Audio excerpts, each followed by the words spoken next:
DJ unmute. All right, cool. All right, start again. Hey guys, welcome to the second session of the HackCloud workshop that we're hosting this winter quarter. What's called today we'll be covering VM computing, which is virtual machine computing. So my name is Jonathan. I am an officer for ACM Hack here, and Bakin. Yeah, today we'll be your two presenters. So let's first just jump right into it. So never mind. Let's go first into like the sign-in sheet, guys. So the sign-in sheet kind of just helps us gauge how we're doing for you, and then kind of gauge like how you guys are feeling about the material, and basically allows us to give you guys feedback. And the link to the slides are also here, but you can also access the slides at the bottom left corner of each slide. So yeah, and also we have a CS Town Hall survey coming up. So this is the CS Town Hall basically gives you an opportunity to talk to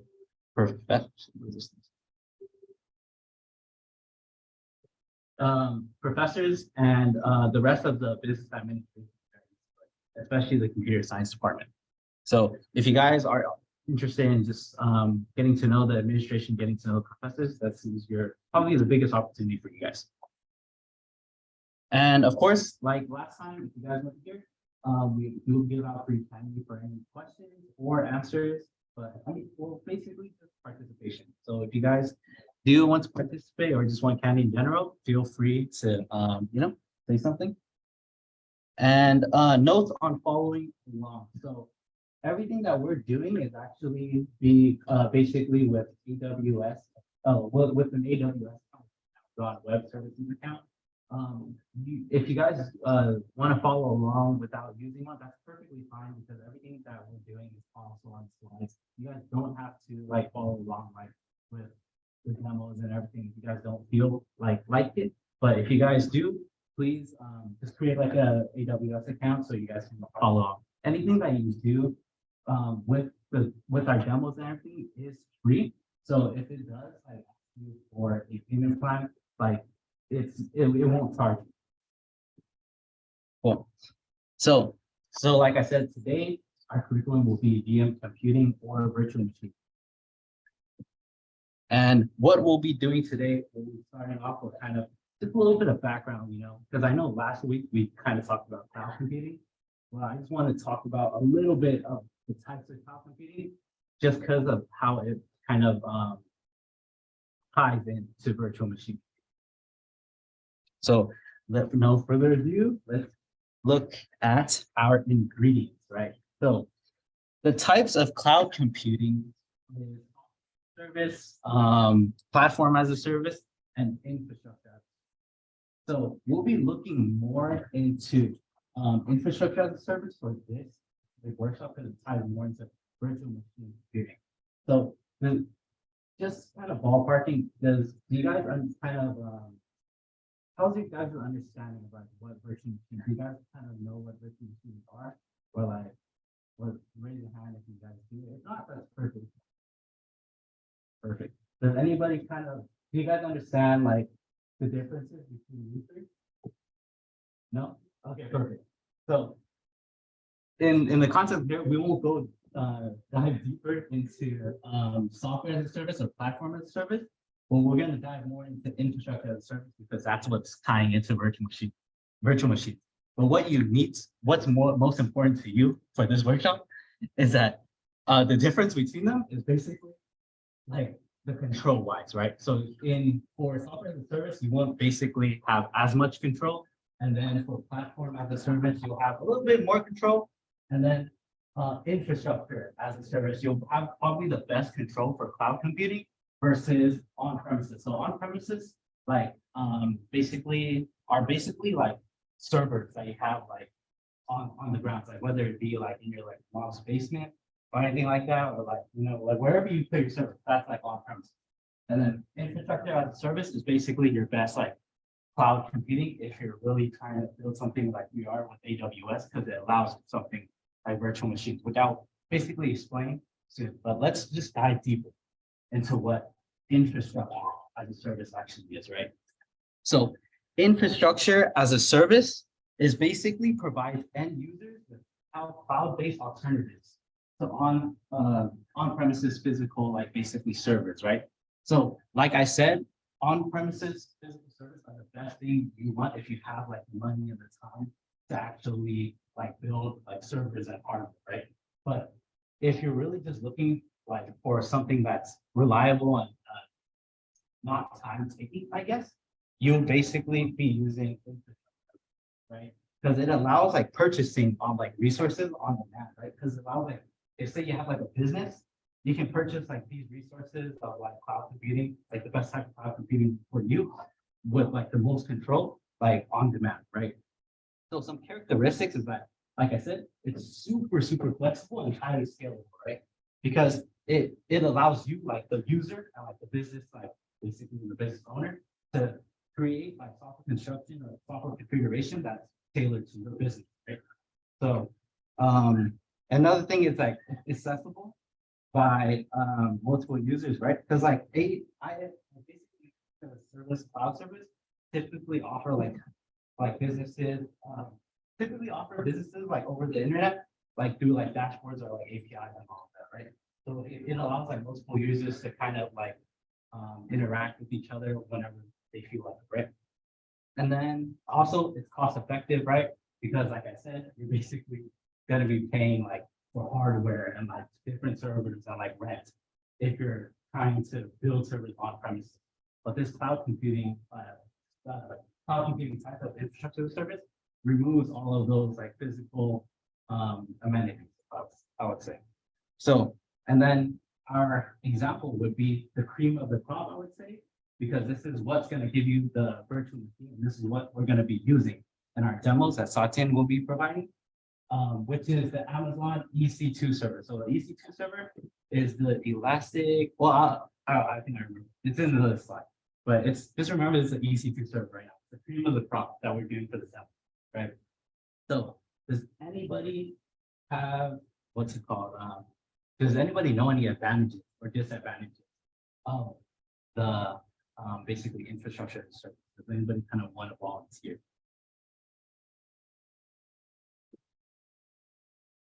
If not, that's fine.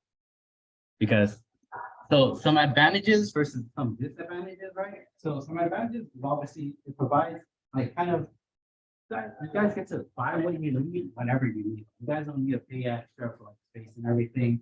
It's super highly flexible and scalable and can like kind of be replaced if you don't like it whenever, you know. But like say like we had servers and hardware, like you can't replace that because you just bought it already, right?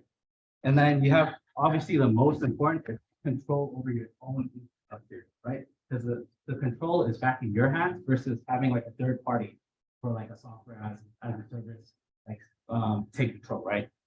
And obviously some disadvantages would basically like your new security threats, right? Because like you're kind of having to basically take care of it by yourself, right? So that's providing new security threat while you're having versus the other services that have like third-party interactions that take care of these things for you. And obviously like internal training would basically be one of your biggest disadvantages as well, because some people like in your team might not be familiar with like this type of cloud computing. And then obviously you have to train them. So that's another like kind of big disadvantage here. So now that you kind of have an understanding of like what the various types of like kind of the various types of cloud computing, you can go into what a virtual machine is and the EC2 server, which is based off of infrastructure as a service, that type of cloud computing. So what is a virtual machine? So a virtual machine is obviously basically a computer that exists in the virtual environment, right?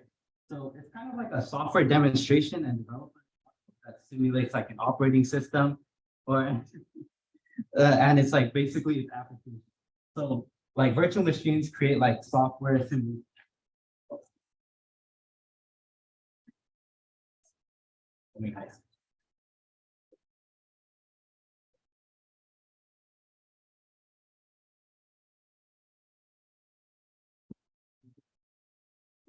So Okay, so basically, yes, virtual machines are basically a computer that exists in the virtual environment, right? So what's called like we can kind of understand it as like what's called there's a picture. Yeah, yeah. It's basically like if you're trying to run another operating system or like you're trying to run multiple operating systems, virtual machines are your go-to, right? On the computer. So I don't know if you guys ever use like in one of your say you have like a Windows, right? Like a Windows computer where you need to run Linux. You basically download something called like, for example, like Ubuntu, right? And you download that into your computer, and then you'll be able to run Linux off of that. So that's kind of like a virtual machine. So have you guys ever used something like that? Right? All right, perfect. So yeah, like basically allows you to use like apps and operating systems without the physical setup. Because like if you needed to use Linux, but you have a Windows computer and you don't want to use a virtual machine, then you have to buy a new computer, right? So like this kind of allows you to kind of just build, like basically use like that application or that operating system without having like to actually have that physical setup, right? So that's why it's called virtual machine, right? So kind of like this is kind of like a picture of like demonstrating it. So like the virtual machine will be like in a cloud or in your own cloud or like you're basically your computer, and then like you'll have it at your physical server here. So that's like actual physical. I don't know if that kind of makes sense, but so yeah. So basically, like that kind of ties into what AWS, the Elastic Compute Cloud, which basically is the EC2 server. Basically, it allows what's called it's basically a type of service offered by AWS that allows users to rent like virtualized like basically computing, right? Virtual machine. So this is a virtual machine, what's called server in essence. That basically that's what it is. So like I explained before, it's a type of cloud computing infrastructure as a service where users don't actually own like the physical servers because they're virtual. And then they provide like virtual computing environments or virtual machines known as instances. So this is a very important word that like I think Satyan will be using a lot. So instances, right? So basically virtual environments and computing environments will be called instances. So let's just dive deeper into what instances are and what like kind of AMIs are, right? So I know I just brought up AMIs, but like here we like AMIs are basically Amazon Machine Images, right? So they're basically templates of like the software configuration you're basically using, right? So it's like what's called like so if you're trying to use like an application that's on like an operating system that's not like that's an operating system that's not on your what's called computer, say it's like Linux, then an AMI would basically be the template for that, right? So here in this image, you have an AMI, and then basically instances would be basically these copies of these templates as like virtual servers, right? So you have multiple like instances for these like templates, which the templates being the AMI, basically the images, right? So in this picture, you would have like an AMI, like a template, and then you could send this instance basically to the host computer, and you can send multiple instances to different host computers for basically your own service, right?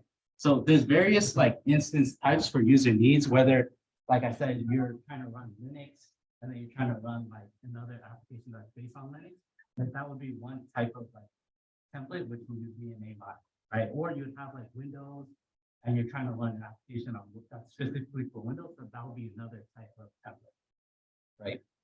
So yeah, so now Satyan will kind of talk to you about how we're actually going to be applying these images, how we're going to applying these instances into a demo with the EC2 server. Thanks. All right, great. So before we move forward, questions as to what a virtual machine is. Does anyone want to take a shot in 3 seconds explaining what a virtual machine is? We just went over this. There should be a question in your mind. Yeah, it's a computer that exists in the virtual environment. Doesn't really need a physical setup, but but it still allows you to like use it out. Yeah, that's exactly right. Right. Yeah. So I think a great way to think about it is like, so imagine you have like your own kind of laptop, right? You run your own program, Google Chrome or whatever. You can think of a virtual machine as just running another computer as software on your computer. So in the context of like EC2, all we're doing is Amazon has a bunch of computers sitting in their warehouse. And we're just saying, okay, we're going to run a computer on their computer. And we have access to that like miniature software version. Right, so once we have an EC2 instance or virtual machine, we actually need to connect to it from our own computer to be able to use it, right? It's not really useful to buy a computer on somebody else's computer and not, like, what can we do with it? We have to physically go to the data center and use it. That's not it, right? So in order to actually use it, we want to be able to connect to it from our own computer, right? Like our laptops. So to actually do that, we exploit this technology called secure shell, abbreviated SSH. The specifics are kind of out of our scope, so we don't need to worry about it too much.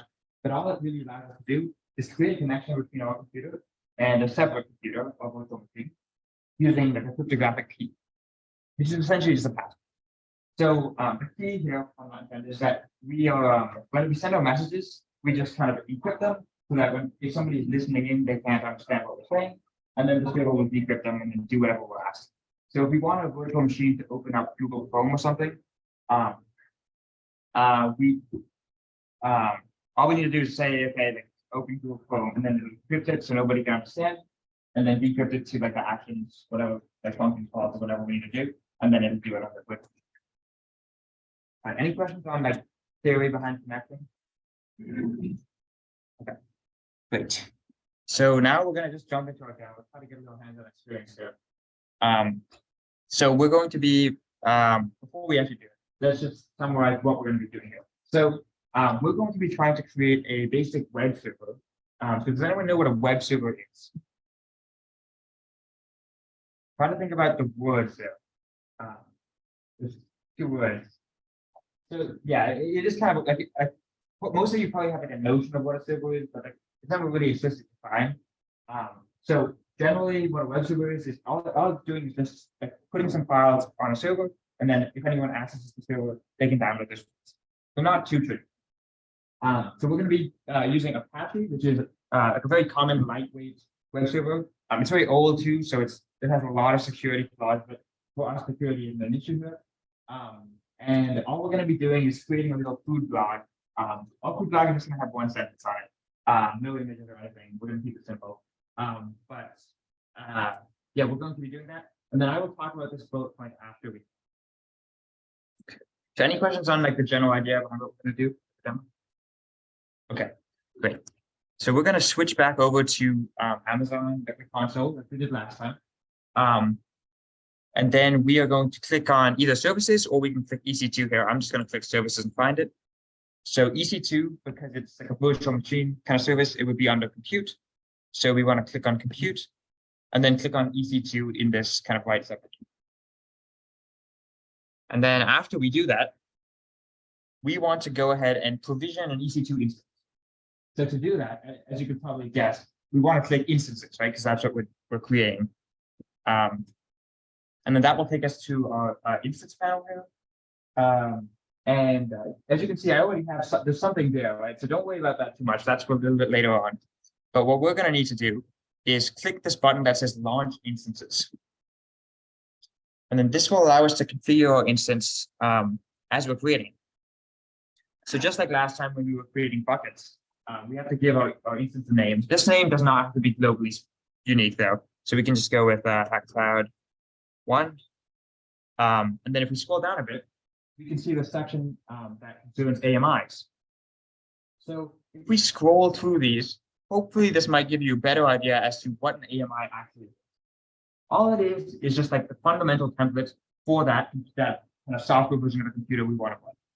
So for example, if we want to run a software version of a computer, we have to know whether we're running a Windows computer or Mac or Unix or whatever, right? We can't just say run a computer. It has to know what we want. So to tell it what we want, we just select an AMI. The interesting thing about AMIs though, is that let's just say I install Google Chrome on my Windows computer. I can create an AMI that has Chrome already downloaded, and then that will be kind of like a special version that has some extra software. In addition to just having an operating system, it also has some additional software. Okay, so we're going to stick with the Amazon Linux one, which is the default, and then free tier here. So not changing anything. This part, instance type, is specifying the CPU and like RAM, I guess, to memory. So we're just going to go with the default. And then here, this is where we configure our SSH kind of connection. So what we want to do is click create new key pair. And we're actually not going to be using the key pair because of a nifty little feature that AWS has. But if you want to try connecting using SSH, you would have to create a key pair. So to do that, you just put a name, like type in whatever key pair name you want here, and then leave the settings default and click create key pair. We have some links as to how you can kind of use SSH to connect. So when you click create key pair, if you don't have any ad blocks, it will automatically download the key file, and then you can follow those links to actually connect. Because I already have one created, I'm just going to select it. Any questions on anything that we did so far? Okay, great. Just some configuration. The next thing we're going to have to do here is open up the ports to HTTP and HTTPS traffic. So I just check these two boxes. And then the last thing is we want to expand this advanced details section at the bottom and scroll all the way down. So this field here that says user data basically allows us to run some commands when the instance is starting. So when we click the launch instance button, it's going to kind of provision the Linux like operating system, and then it's just going to run these commands, and then finally it'll be done. So we want to go back to the slides and copy over these commands, the commands that are on the slide here. So theoretically, we could run these commands by hand after the instance has kind of been created. But this makes it run a little faster. It also automates the process, right? Which is always good. So yeah, we're not going to go into detail too much about what these commands do. Generally, it's just installing the Apache kind of web server and then starting it. So yeah, if you're interested, feel free to like reach out after the workshop or look them up. They're pretty standard now because like Apache's been around for a while. Yeah, any questions on the configuration settings before we move on? Okay, great. So we're just going to click launch instance, and that will just go ahead and create it. And once it's created, we can click instances here in the top left to go back to the instance dashboard. And we can see it's still pending, right? So it's probably running those commands that we pasted in. And it's just for clarification, it's the second, this is the name we gave it, HackCloud. So it's the second. So let's give that a couple minutes. It shouldn't take more than a minute, actually. So once that's done running, we can click on the instance ID, and it will bring up this kind of giant dashboard, right, of like a bunch of information. So the key thing for us here is this public IPv4 address, and this public IPv4 DNS is also somewhat useful. So when it says public IPv4, the keyword is public here. What do you guys think that would imply? Public. What if something's public? What is that generally? Yeah, exactly.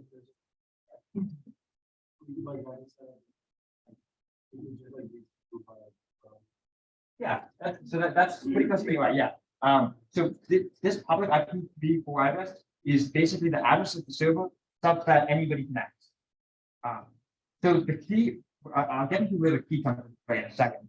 But let's actually just copy the public address and paste it in the browser. Hold on a second. What the hell? Sorry. Okay, there we go.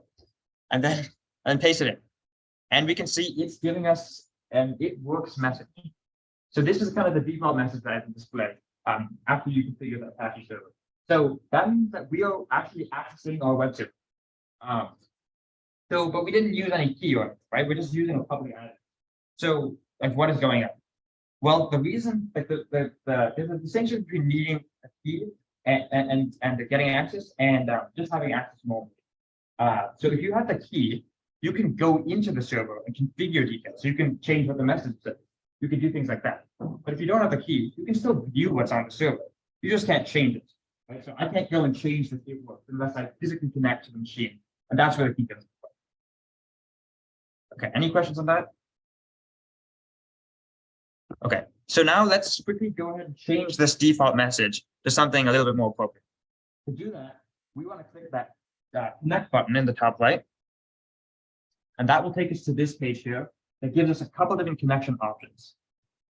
So this is kind of where the key actually comes into play. If you're interested in using that key that you downloaded, I believe you want to click on this SSH client and follow the directions there. But AWS has a feature where because they know you've already logged into your AWS account, they'll just let you kind of connect in the browser. So if we just click connect here, it will open up a kind of little terminal in the browser, as opposed to you connecting on your local computer. All right, great. So now we've successfully connected. This isn't like a Linux class or anything, so I'm going to try to keep the command simple. But all we're really going to need to do is navigate to the directory that Apache is looking for, the default filing, and then we're just going to write some content to that file. So replace the inbox message with server 1 or something like that. So let's run cd/var/www/html. And this is everyone familiar with this? Like what's going on here? This /var/. Okay. All I'm doing is saying look inside the var folder, and then www folder, and then the HTML folder. And then the CD stands for change directory. So I'm saying go into this folder. And then once I'm there, you can see it updated the prompt here to show that I'm actually in the HTML folder. And then I need to run the command, I believe it's sudo touch index.html. So this is saying, give me elevated permissions, and then create this file, index.html. And by default, that's the file I look for when it's rendering that default kind of page. Okay, great. And then next we want to run sudo chmod 777 index.html. Does anyone have any ideas what this command is doing? Yep, go ahead. Yeah, exactly. Yes.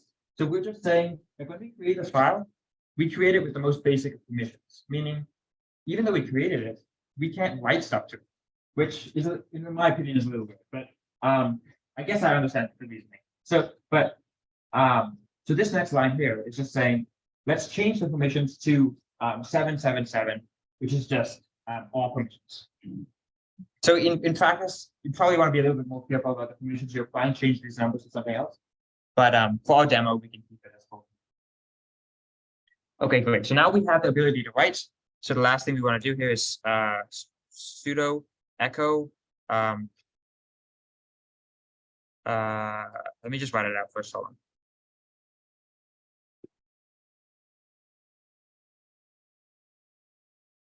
Okay, great. So all we're saying here is give me elevated permissions, and then this echo basically means print out something, and this is what we're printing out. So HackCloud 1 in between two headers. And this is just a bit of HTML. If you've gone to our previous workshops, hopefully this looks familiar. And then this greater than sign is just saying redirect the output of the print into this file. So it's printing that string into the index.html file. Okay, great. So now after we do that, we head back to the same public IP address and refresh. We can see we actually have a problem. Okay, so that kind of wraps up this little demo. Any questions on how we were able to do it, or like the reasoning behind why we did things the way we did? Okay, great. So yeah, what I'll say here is that we just deployed the Apache server. So it might be interesting to see if you could take us to the next step, right? Maybe you want to deploy like a React app. It's kind of similar to what we did the other day. And then you might want to also think about deploying like a full stack app. So maybe something similar to what we did in Stack Store. Okay, so kind of on that line of thinking, those of you that were here on last week might recall we used S3 to deploy a React app. So let's try to think about why one might want to choose EC2 over S3, because S3 seems to be a little bit simple. Does anyone have any idea of this?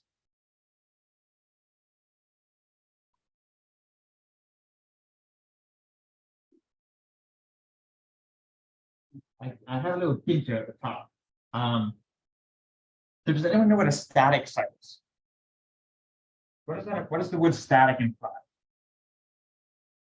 Yep. Go ahead.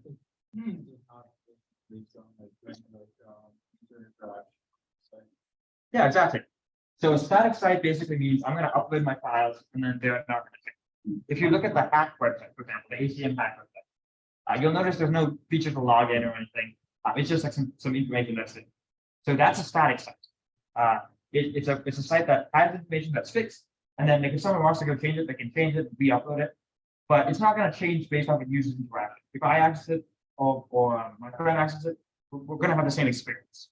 So for static sites, S3 is fine, and it's actually faster than using EC2. So as an alternative, though, EC2 provides a lot of other features. So like, let's just say I wanted our hack site now we want to sell notes or something. That means that each user needs to have a personalized experience. Meaning, if they add something to their cart, they need to have it in their cart, and others cannot have it in their cart, right? If I add a hat to my cart, Jonathan doesn't want a hat, so he can't have one suddenly in his cart. So that means that we need some way to kind of maintain that information, and that's kind of where EC2 comes into play. There's some sort of a state associated with each user's session. So yeah, generally it's a little bit slower, right? Because it's a little bit more complicated. But it does allow for that complexity. And if you need a database, you're going to need to go with EC2. S3 is not going to work. Any questions on the contrast there, or like what a static site is, the advantages? Okay, great. So now let's kind of pivot slightly and talk about where the files are actually being stored on our virtual machine. So we created that index.html file, and evidently it's being stored somewhere, right? Because it's still there, and we can see that it's displaying the message that we just wrote there. So what do you guys think? Where is our index.html file being stored? Yeah, go ahead. Yeah, that's right.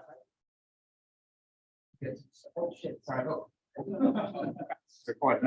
Okay, we're just gonna move on. Yeah, so it is on the Amazon server. Let's try to think about, so let's just say if you create a file on your own computer, right, like an index.html file, where is that file stored?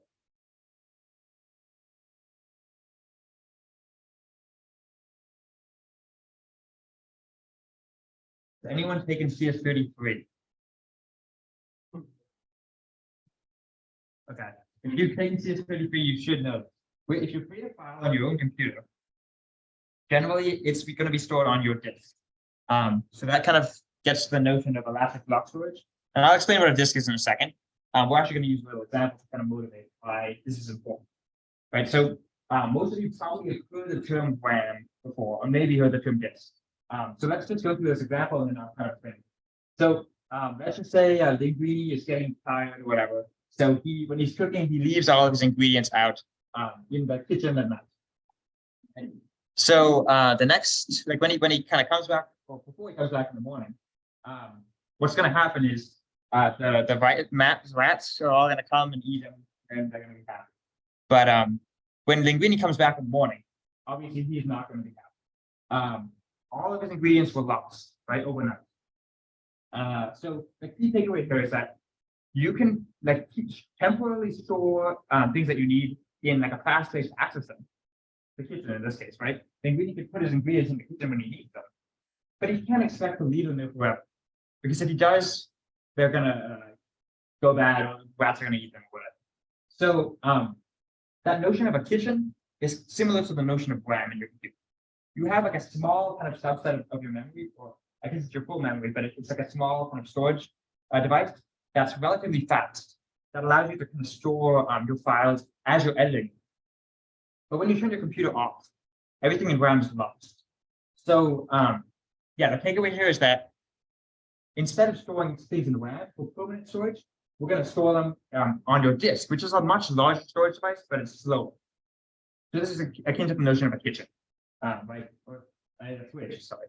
So yeah, you'd want to kind of permanently store your ingredients in the fridge, take them out when you need them, kind of edit them, use them, and then put them back when you need them. Similar structure. This is similar to the structured memory that we use with computers and virtual machines. So when we have a virtual machine, there is a physical, when you have a virtual machine, we have a notion of a virtual disk that's associated with that machine. And that's just where the actual files are being stored. So yeah, Amazon service for this is called EBS, Elastic Block Storage. And it is basically like just some dedicated persistent storage for that EC2. So just like every computer has to have a disk associated with it for it to be useful at all. Every EC2 instance must have a disk as well.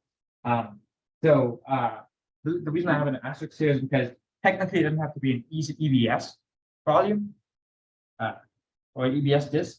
It could be a different kind. EBS is by far the most frequently used one. And then just a clarification on this word volume. When I say volume, it just means a virtual disk. And that's the kind of terminology that they use in all the documentation. So on the right here, I have some pictures of how one might use EBS.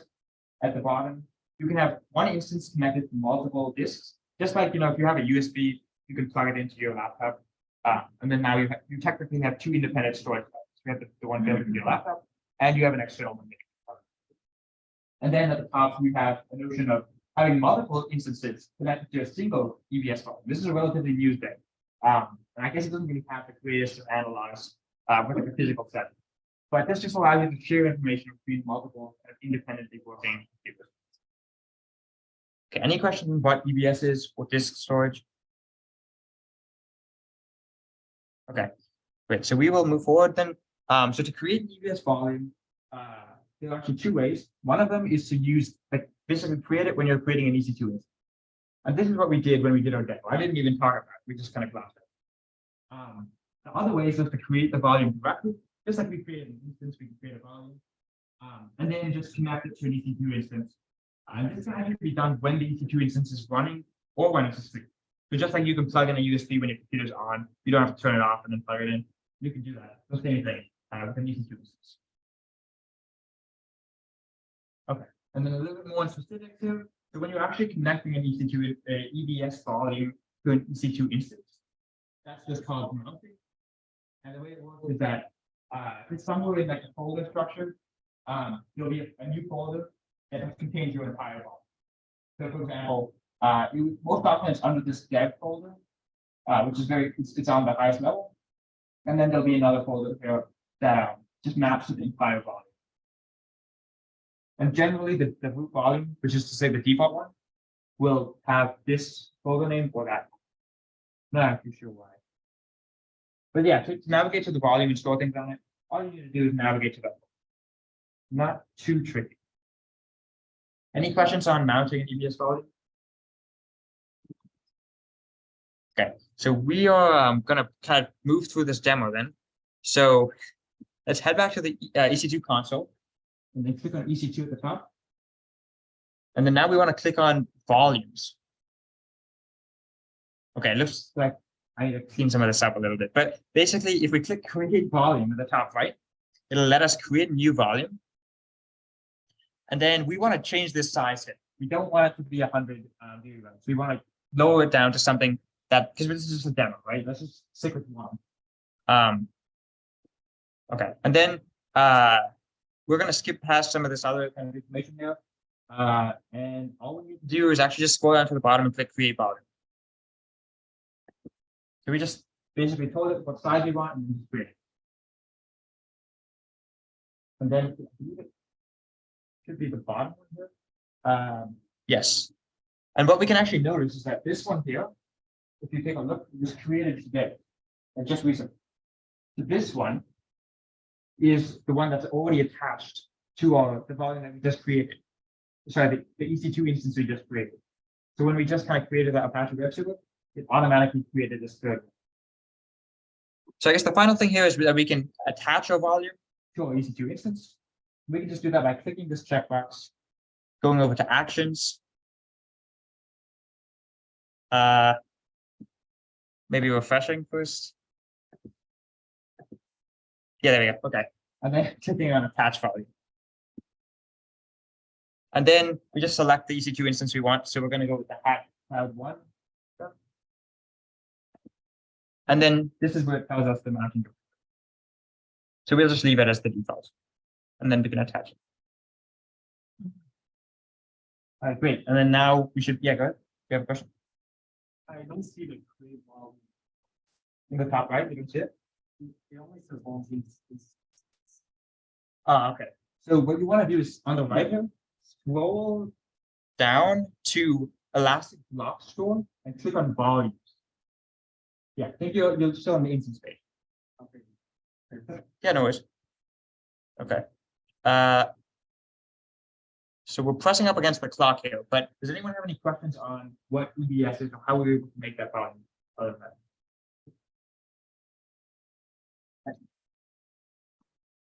It's okay. Okay. So we're going to move on then to load balance. So let's kind of think back. Okay, we're going to think back to our site here. We really cleaned it up, and I guess he handed it off to Remy. So it's getting really popular now. But why might this be an issue? Why is something being really popular? How might that be an issue? In the context of a website. If you ever gone to, like, for example, ChatGPT or something, recent weeks or months, it's very popular, right? Why might that cause a problem?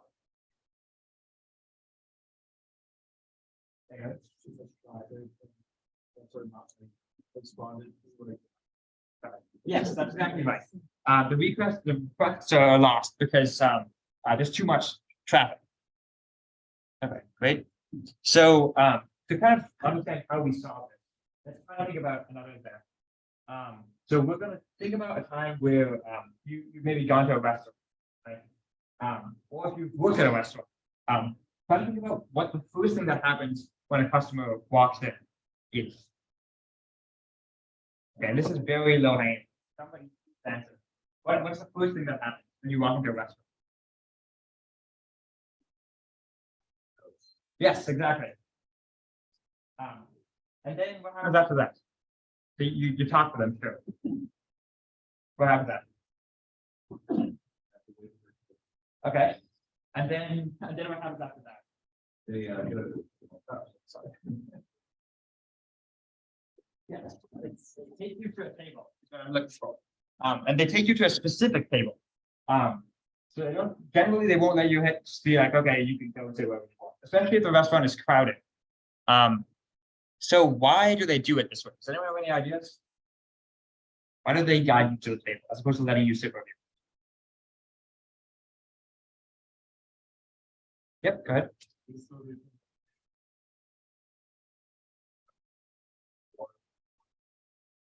Yes, that's definitely part of it. The size of the party would dictate where you are going to go.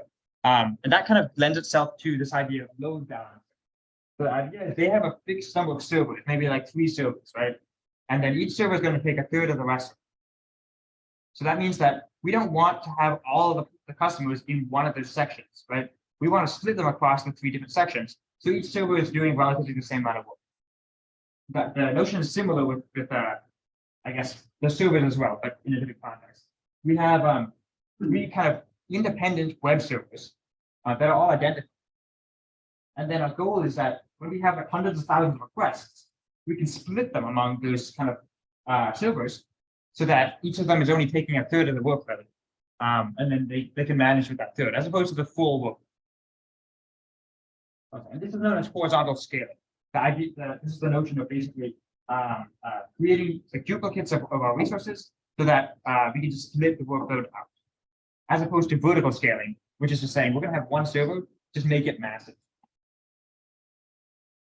Okay. Any questions on load balancing? How it works? All right. So now we can get into a little more of the specifics. So Amazon has like two main types of load balancers that they use: an application load balancer and an elastic load balancer. I believe it's also called a network load balancer. So the specifics are kind of out, like the differences are a little bit out of scope. But all you need to know is that this one is a little slower, but has more features, and this one is a little faster and has fewer features. So we're gonna go with the first one, because we don't really care, but it doesn't do lightning fast for us. Okay, so before we actually talk about how to create that load balancer and do it, does anyone see any issues with this potential model? Yes, go ahead. Yes, exactly. Kind of analogy here would be thinking of a time that you went to a restaurant and you had to wait at the front kind of stand for a little while before anyone even came and helped, right? They're still running out the whole thing, but it's not really working. So yeah, there's still a clear bottleneck there. Does anyone have any ideas as to how we might solve the problem?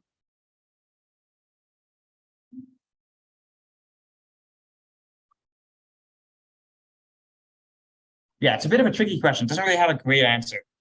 One solution is to use DNS. So this is just the notion of having like a .com suffix or basically just changing the domain name. So if I'm connecting to google.ca versus google.com, it'll like the Google servers, well, I guess the network, it won't even be Google, will direct me to a different load balancer because they already know that I'm in a different area.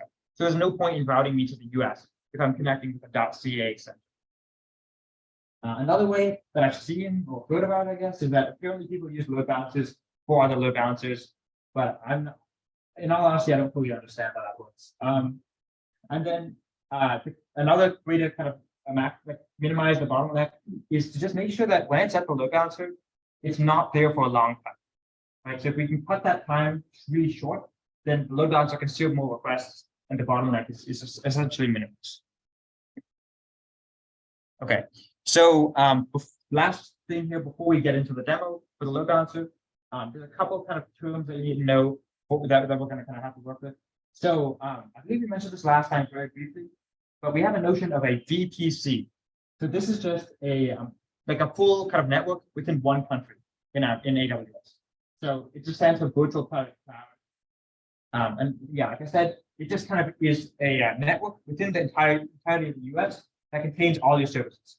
So if I create an instance in California and one in New York, they would be under the same VPC. And then within that, we have a notion of a subnet, or subnetwork, presumably. So a subnet is just a network that's in a single data set. So for example, in VPC containing the United States, we have a subnet for California, probably. Or I guess Southern California, we probably have one in Northern California as well. We have one for Virginia, and then every availability zone, which is to say every data center, a physical data center, has its own subnet. And then we also have a notion of a target group. So this is just, it can contain multiple subnets, and it's just a kind of way to categorize what we want our load balancer to balance to. So a load balancer is going to kind of say, okay, I'm balancing to that target group. And that means that all requests will go somewhere in that target group, but I can go anywhere in. Any questions on those three terms? Okay, great. So let's get to our demo then. So we're going to head back to our AWS console, and we can click on EC2 dashboard at the top. And then we want to click on load balancers. Okay. And then what we want to do is actually create our load balancer, obviously. So we can click either of the two buttons, and then it will let us choose between the different load balancer types. So we want to scroll down a little bit, click on create. Here. Click on it. And then give our load balancer a name. So we'll go with my balancer. So we want it to be internet facing, meaning we want it to be publicly accessible. And we can leave this IP address as the default thing. And here's where that VPC term comes into being. So a load balancer cannot balance across countries. This is far as I'm aware. So we need to choose a single VPC for it to act in. For us, fortunately, we only have one, the default one for our current region. So we're just going to stick with that. And then this mapping section just indicates what subnets we want to include in our load balancer. So we're going to just check both boxes.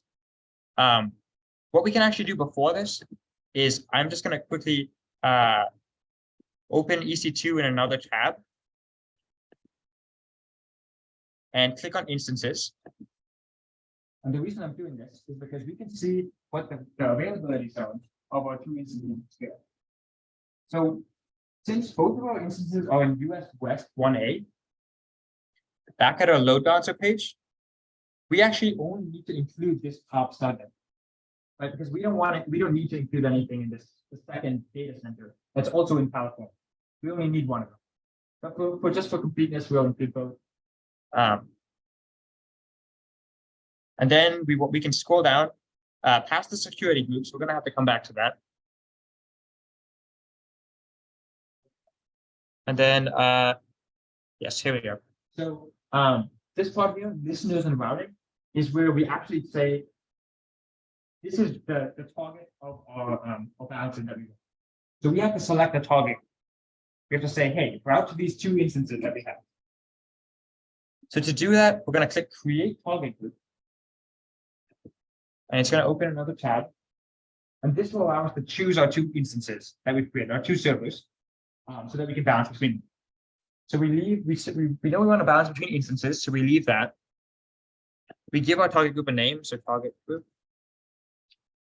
We want it to be in port 80, so we can leave that as it is. The default VPC is fine. Everything else here is fine. The health check path, we're going to want to specify that it's index.html.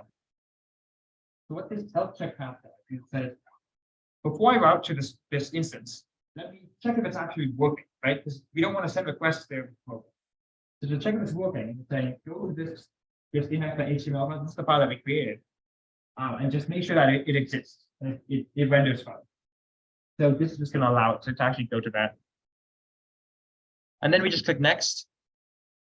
And then here it allows us to actually choose what we want to include in our target group. So we just check the two boxes. And then we want to click include as pending below. That just means it's going to add them to the target group. The last thing here, after we click create target group, is it's going to provision it.